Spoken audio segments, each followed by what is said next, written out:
자, 마이크 대보죠. 앞에 학원 공부 성향이 나서 하는 얘기예요. 저희 큰애하고 둘째 아이 정말 성향이 틀리거든요. 이제 엄마가 한 사람인지라 둘째는 항상 큰 아이한테 맞춰서 교육을 하게 되거든요.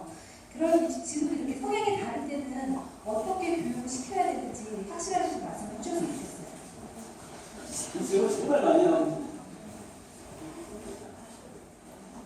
이거 좀 꼭 해주고 싶은데 아무튼 엄마 자기를 꼭 해야 되는 것부터 먼저 말씀드리고,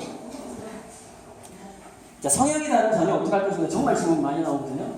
자, 미국에서 어떤 어떤 조사가 있었냐면은 이혼을 경험한, 그러니까 자기 부모가 이혼을 경험한 자녀들이 학업 성취도하고 사회적 성공률이 더 높은 거예요.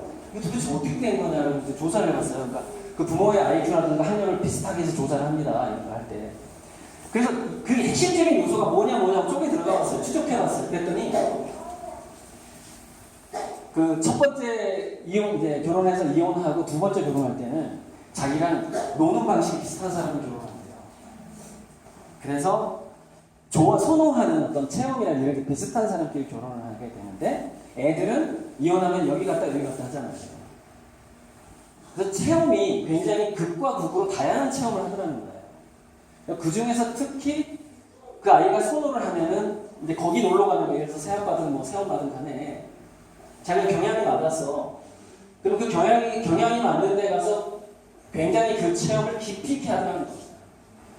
그래서 이혼하지 않은 가정의 문제점이 뭐냐면은, 특히 우리나라 가정의 문제점이 뭐냐면 가족주의라는 게 있어요. 가족주의. 연대감, 공동체의식. 그래서 자녀가 성향이 달랐을 때 방학이든 주말이든 간에 서로 따로 체험을 해야 된다는 생각을 못 하는 거예요. 기질에 맞게 따로 체험을 해야 되는 거죠. 근데 여기에는 좀 이렇게 공동체가 필요한데, 무슨 얘기냐면 두세 가정이 연합을 해야 됩니다. 그러면 이제 아빠가 있고 아빠 친구가 있어요. 그러면 이 두 아빠 친구가 즐기는 뭔가 활동이 있을 거 아니에요. 예를 들면 낚시 같은 거. 그럼 그 중에서 우리 애가 낚시에 기질이 맞는 애들이 자기 가정에 있을 거 아니에요. 얘네들 몰아가지고 이렇게 보내는 거예요. 그 다음에 그 오페라를 봐야겠다. 엄마는 난 낚시가 너무 지루하고 그렇다. 그럼 그 오페라라든가 도서관이라든가 이런 걸 좋아하는 애들 또 묶어서 이렇게 가는 거죠. 이게 주말하고 방학 때 이게 계속 이어져야 돼요. 계속. 그래서 가족주의를 버려야 된다는 거예요. 왜 그러냐면은 학교를 홈스쿨링 할 거 아니잖아요. 그렇기 때문에 우리나라는 뭐가 약하냐면은 공교육에 뺏기는 시간이 너무 길어요. 그래서 유럽에 독일하고 아일랜드 같은 데 갭이어라는 게 있는데, 대학교 진학하기 전에 1년간 학교를 합법적으로 떠나게 만들어주거든요. 그래서 1년간 아프리카 갔다 오는 애도 있고 그래요. 고3짜리 애가. 자기 진로를 찾는 거예요. 그래서 그 갭 이어하고 우리나라 자유학기제가 다른 게 뭐냐면 공간을 떠나지 않는다는 거예요. 우리나라 자유학기제는. 여전히 학교가 근거지라는 거예요. 그러니까 아이의 두뇌가 상자 밖을 벗어나지 못하는 거예요.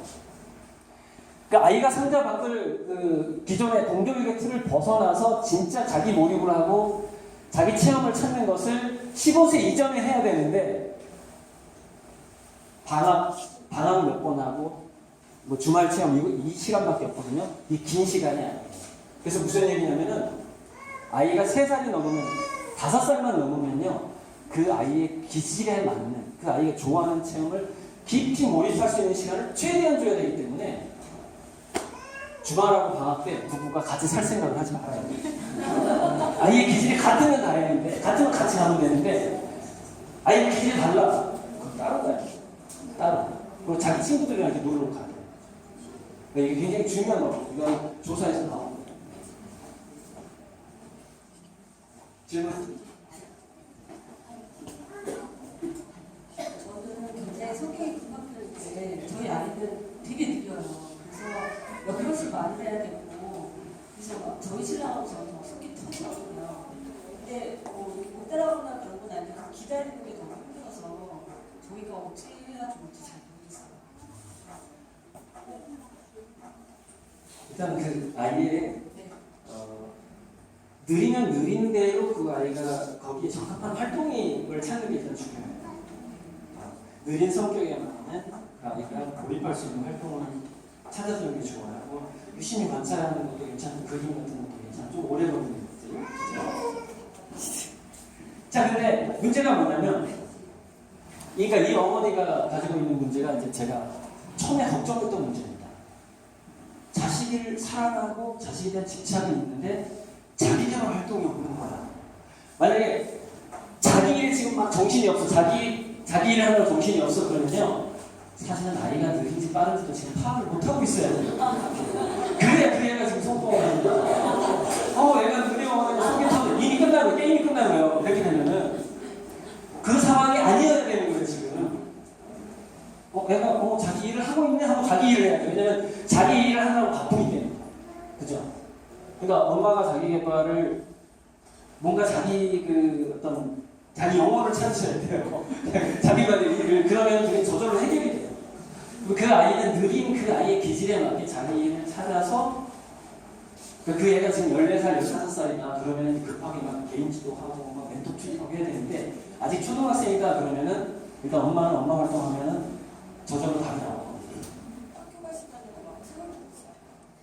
그러니까 미래에는요, 시험 준비하는 애보다 시험 기간에 책 보는 애가 더 성공해요. 중간고사, 기말고사 기간. 정말요. 제가 아까 기업 취업 얘기 하다가 여기 지금 여기 자녀들 취업하려면 시간이 너무 지금 나와있잖아요. 그래서 중도는 중단해버렸는데 미래 취업하기 좋은 애들이 이거 안 했구나. 참 이거 보여줘야 된다. 참 굉장히 중요한 거 빼먹었네. 여기 114페이지에 114페이지가 아니지?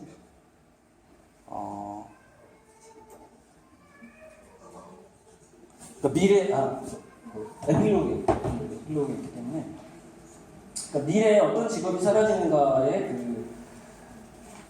그게 240페이지.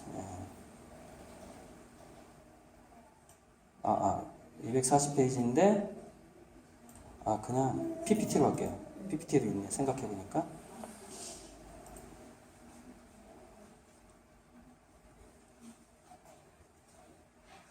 이거예요.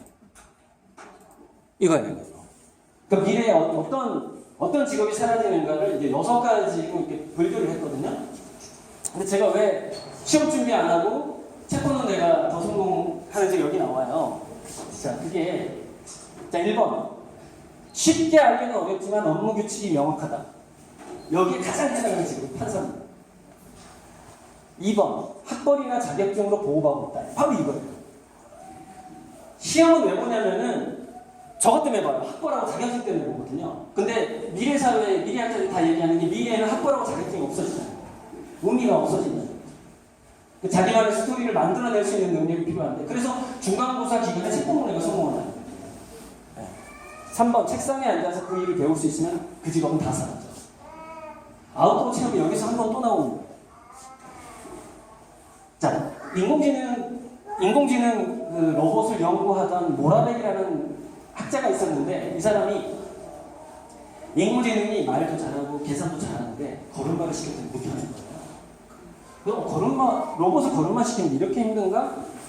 인간의 두뇌를 조사해 보니까 전두엽 대략 시냅스가 5만 가지가 돼요. 손해를 보니까 100만 개에서 200만 개.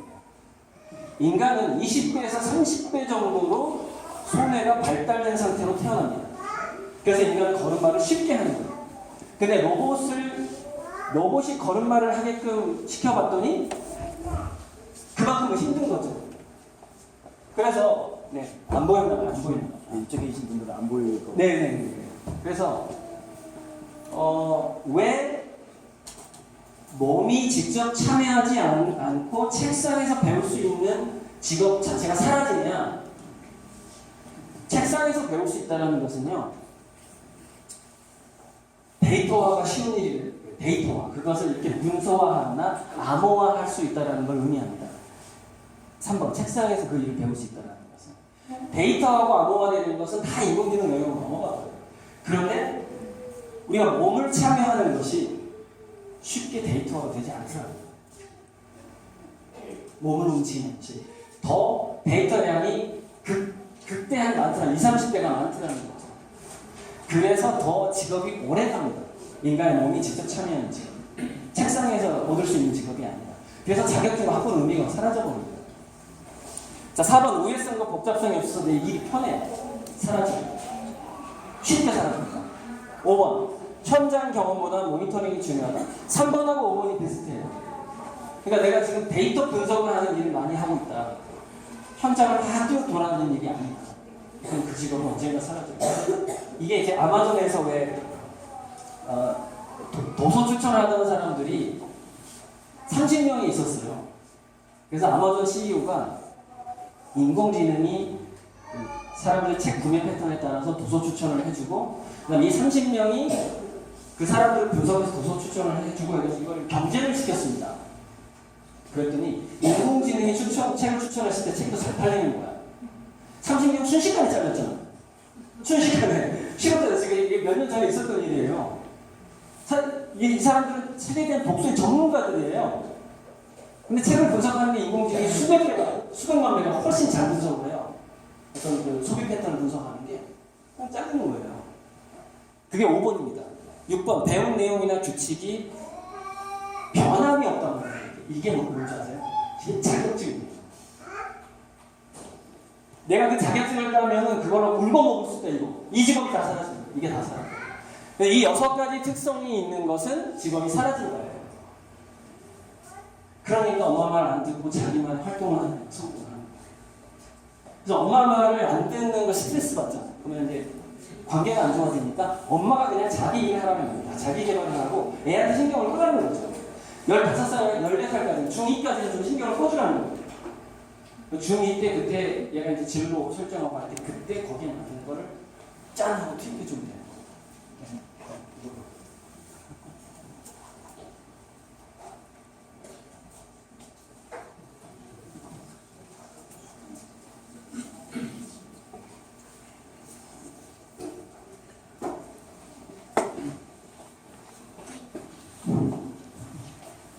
유익한 시간 되셨습니까?